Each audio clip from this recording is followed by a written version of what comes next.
Something has happened in the last few weeks that I don't think most people have registered yet.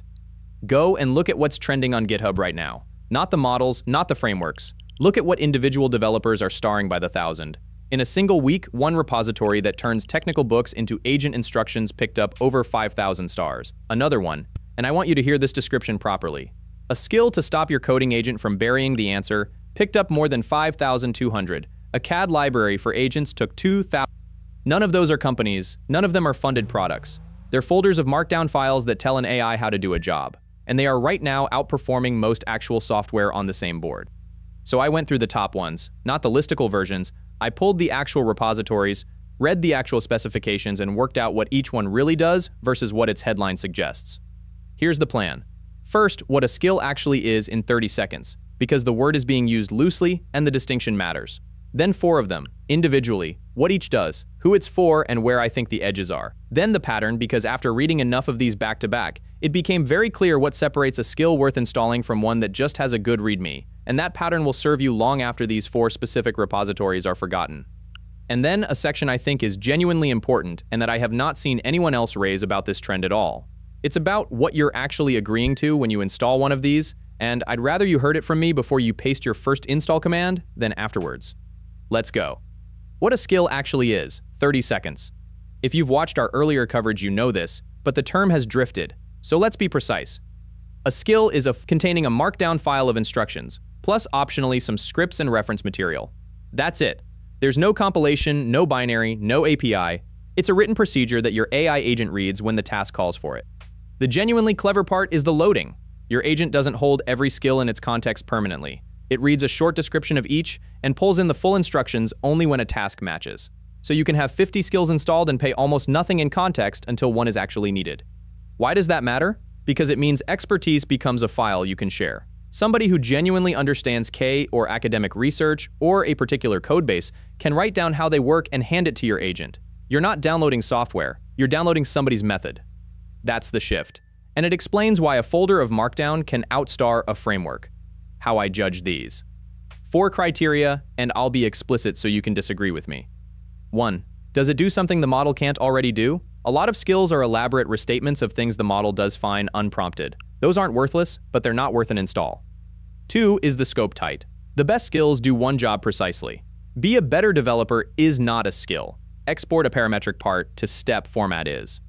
3. How much does it demand of you? Some install in one line, some want API keys, Python environments, and a configuration afternoon. Both can be fine, but that cost should match the payoff. 4. Can you read it?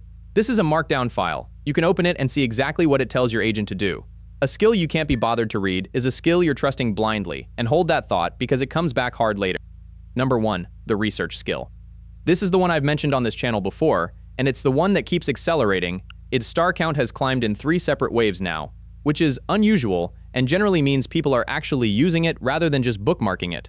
Its own description is the best summary: an AI agent-led search engine scored by upvotes, likes, and real money, not editors.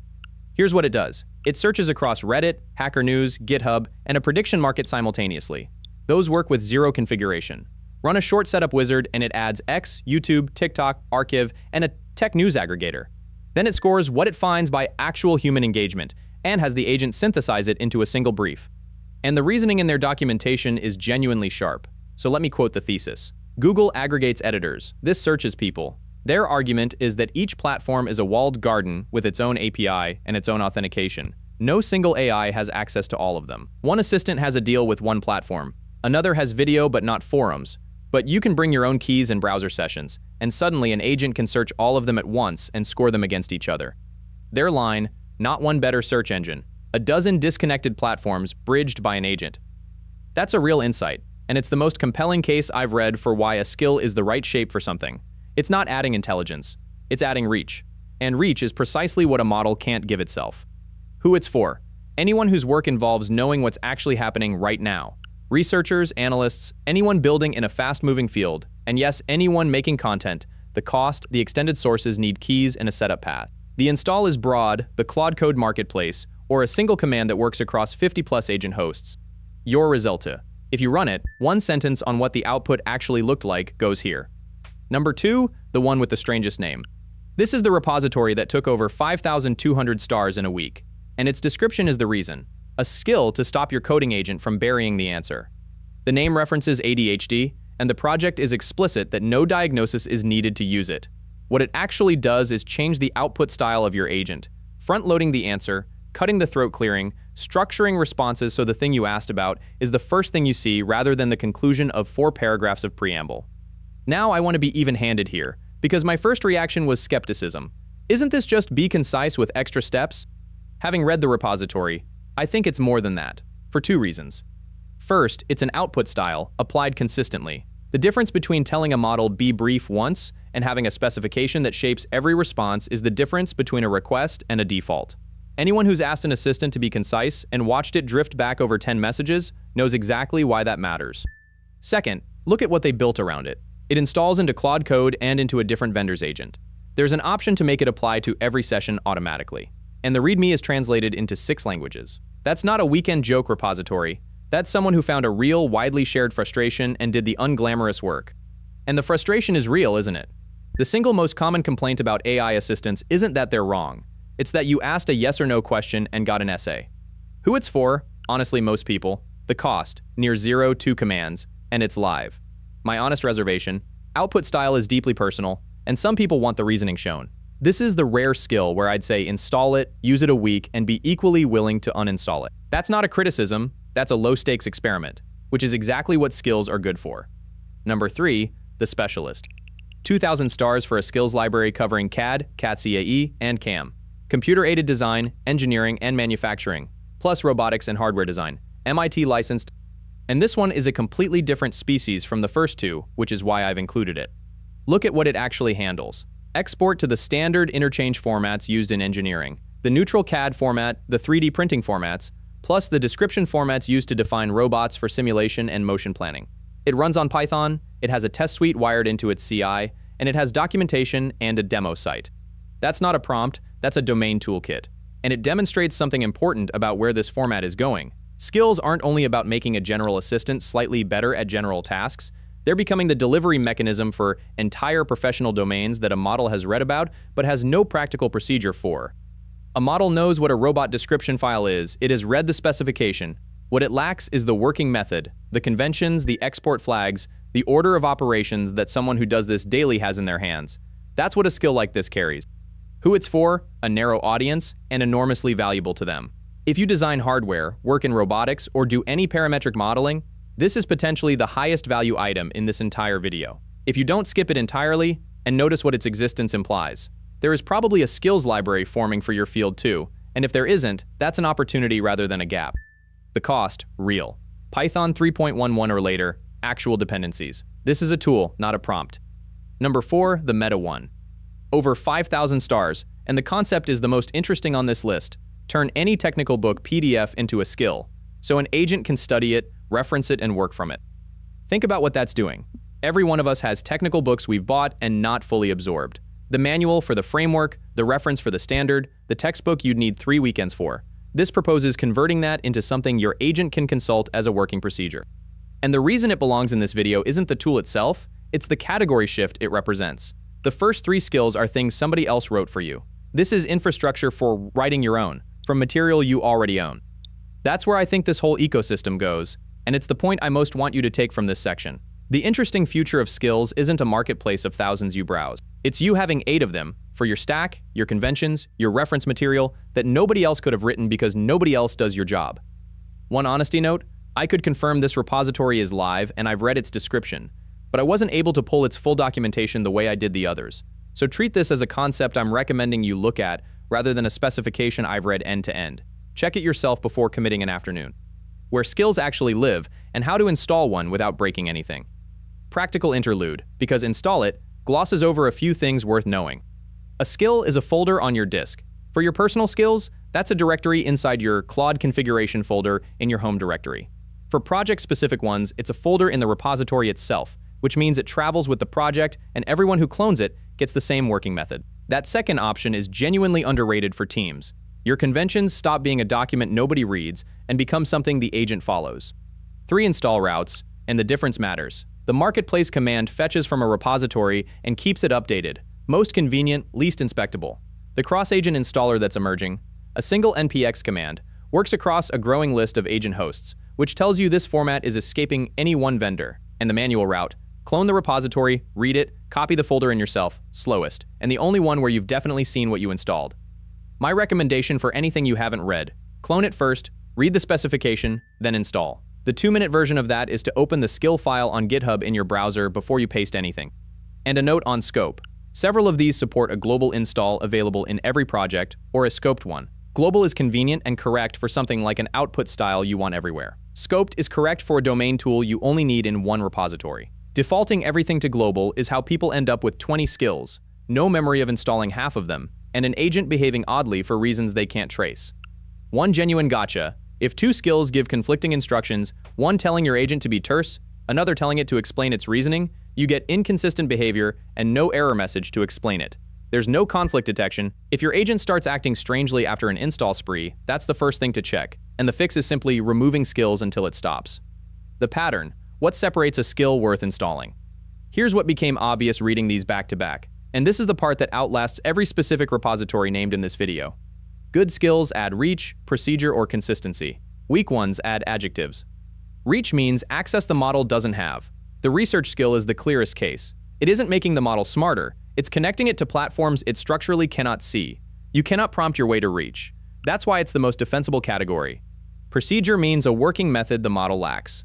The CAD library: the model has read about the format, it doesn't have the practitioner's sequence, also unpromptable, because you'd have to already know the procedure to describe it. Consistency means enforcing something reliably that you'd otherwise have to re-request forever. The output style skill you could ask every time, you won't. And then there's the 4th category, which is most of what you'll find if you go browsing. Skills that are elaborate ways of saying do this well, be a great architect, write excellent tests. These read impressively and change almost nothing because the instruction carries no information the model didn't already have. The test I'd apply before any install: what does this skill know that the model doesn't? If the answer is a data source, a procedure, or a standard you want enforced, install it. If the answer is enthusiasm, close the tab. Which of these should you install? 4 profiles. Let me make this concrete, because 4 reviews don't add up to a decision. If you work in a fast-moving field and need to know what's actually happening, the research skill, without hesitation. It's the one on this list that does something you genuinely cannot do by prompting. And if you only take one thing from this video, that's the one I'd take. Budget half an hour for the setup wizard to unlock the extended sources. It's worth it. If you're a general developer with no specialist domain, start with the output style skill. It costs 2 commands. It changes something you interact with hundreds of times a day, and it's trivially reversible. That combination, high frequency, low cost, easy undo, is the ideal first skill for anyone. If you work in hardware, robotics, or design, the CAD library and treat it as a proper tool rather than a prompt. Set aside a session for the Python environment, and go looking for the equivalent in your own specialism, because the existence of a mature library for one domain strongly suggests others are forming. If you're a heavy reader with a shelf of technical books you never finished, the book conversion concept, understanding that you're adopting an idea rather than a finished product. It's the most interesting item here and the least proven. And if you're not sure, install exactly one, use it for a week, and only then add another. The failure mode I'd most expect from a video like this is someone installing all 4 on a Saturday and having no idea afterwards which one changed what. One at a time is slower, and it's how you actually learn what's working. Now, the part nobody's saying about this trend. I've spent 15 minutes telling you to install things. Here's what I owe you in return. A skill is a set of instructions that your agent will follow running on your machine with whatever permissions you've granted it. That is a fundamentally different security posture from installing an app. An app runs in a sandbox with declared permissions. A skill runs inside a system you have deliberately given file access and often command execution. So consider the shape of this honestly. These are community repositories, mostly written by individuals, installed via a one-line command that fetches from GitHub and, in at least one case documented here, keeps itself updated automatically. That's convenient. It also means the content can change after you've reviewed it. I'm not suggesting anything malicious exists in the 4 here. I've read 3 of them, and they're exactly what they claim. But the pattern, thousands of people rapidly installing executable instructions from repositories they haven't read via auto-updating channels, is a supply chain shape that our industry has seen before, in package registries, in browser extensions, and it has gone badly every previous time. So 4 habits. They take about 2 minutes total. 1. Read the skill file before you install. It's markdown, you can read it. If it's short and does what it says, you're done. If it's enormous and opaque, that's information. 2. Notice what it asks for. Does it want API keys? command execution, network access. Those may all be legitimate. The research skill needs keys precisely because reach is its whole function, but notice rather than clicking through. 3. Prefer per project over global installs when you're unsure. Several of these support both. Global is convenient, per project is contained. Start contained. 4. Be aware of what auto-update means. It's a genuine feature. You get fixes without effort. It also means what you audited today isn't necessarily what runs next month, for a skill that touches sensitive work that's worth a periodic reread. None of this is a reason not to use skills. I use them, and I'm recommending them. It's a reason to spend the 2 minutes, because the ecosystem is currently moving faster than its own security practices, and that gap is where problems live. You are right now early enough to build good habits before the incident that teaches everyone else to. The honest limits. 4. 1, and I'll say it plainly, I read these, I did not run them. I pulled the repositories, read the specifications and installation paths, and evaluated them on design and documentation. That's a real form of assessment, and it's how I judge any tool before committing to it. But it isn't a hands-on review, and I'm not going to imply otherwise. 2. Star counts are attention, not quality. Every repository here trended, which is why they're here, but trending measures how good a README is at least as much as how good a tool is. The CAD library has the fewest stars on this list, and might be the most valuable item on it, for the right person. 3. Skills are additive, not transformative. A good skill makes a capable agent more useful in a specific way. It doesn't fix a model that's wrong about your domain, and no amount of markdown compensates for a bad underlying model. Manage the expectation. 4. This is a fast-moving format. Install commands, host support, the emerging cross-agent installer, all of it is changing month to month. Check current documentation rather than trusting a video, including this one. Step back, because there's something worth noticing about what these 4 repositories have in common. Not one of them is a model, not one is a framework, they're written procedures, and they're competing successfully for developer attention against actual software. That tells you something about where the bottleneck has moved. For years, the constraint was capability. Could the model do the thing at all? Increasingly, the constraint is method. The model can do the thing, but it doesn't know how you want it done, and it has no access to where the information lives. Those are exactly the 2 gaps a skill fills. And here's the part I find genuinely optimistic. Writing a skill requires no machine learning knowledge, no GPU, no funding. It requires knowing how to do something well and being willing to write it down. That's a much older kind of expertise, and it's suddenly worth a great deal. Which means the most valuable skill you install this year probably isn't on any trending list. It's the one you write for the thing you already know how to do better than the people around you, because nobody else can write that one, and your agent will follow it every day. So here's my question, and I'll pin it below. What would your skill be? Not one you'd download, one you'd write. What's the procedure you follow that you've never written down, that you'd want an agent to execute exactly the way you do it? I'm genuinely curious, and I suspect the answers will be more interesting than any repository in this video. If enough good ones come up, I'll do a follow-up building the best of them properly. And if you're already running skills, tell me which ones actually survived a month. Installing is easy, keeping is the real signal. Every link, all 4 repositories, their licenses, the cross-agent installer, and our earlier breakdown of how the skill format works is in the description. Read them before you install them. That's the entire point of this video. That's the standard here. The real explanation sourced in plain English, with the trade-offs and the security shape named rather than skipped. If you'd rather own your tools than rent them, subscribe. That's what we do every single day. I'll see you in the next one.